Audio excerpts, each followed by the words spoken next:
Bonjour à toutes et à tous. Aujourd'hui, nous allons voir ensemble les fonctions grammaticales qui se construisent autour du verbe.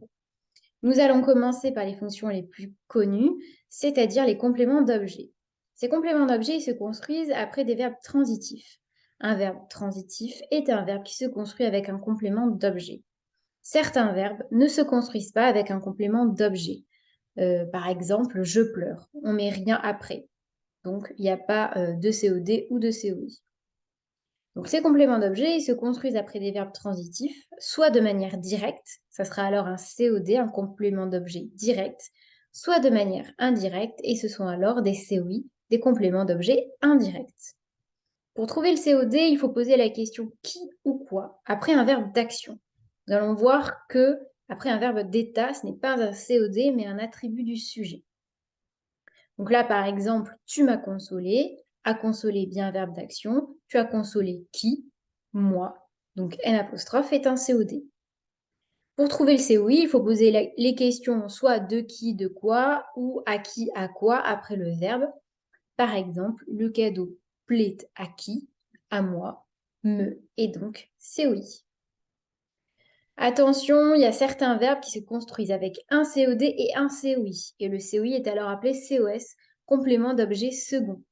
Par exemple, je donne un cadeau à ma sœur. Je donne quoi? Un cadeau, COD, à qui? À ma sœur, COS. C'est le second complément d'objet.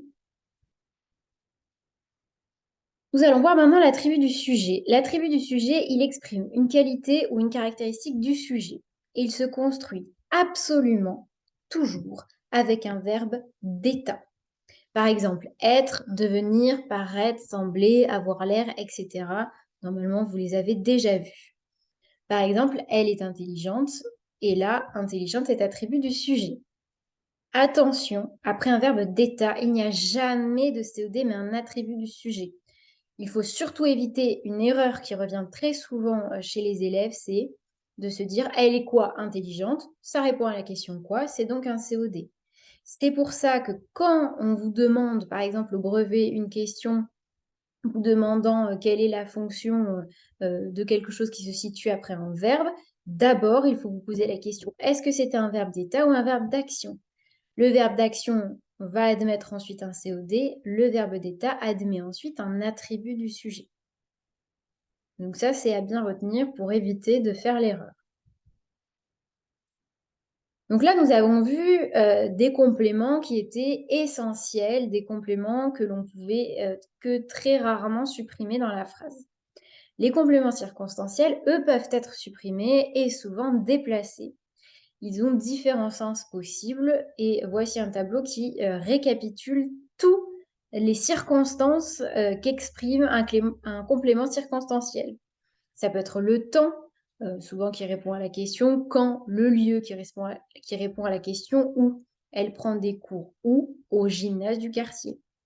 Complément de manière, de quelle manière, moyen, avec quel outil, de cause, pour quelle raison, de conséquence, avec quelles conséquences, but, dans quel but, hypothèse ou condition, à quelles conditions, opposition ou concession, malgré quoi, en dépit de quoi, bien qu'elle soit parfois découragée, elle ne souhaite pas arrêter, et enfin d'accompagnement, avec qui elle est venue, avec Julie.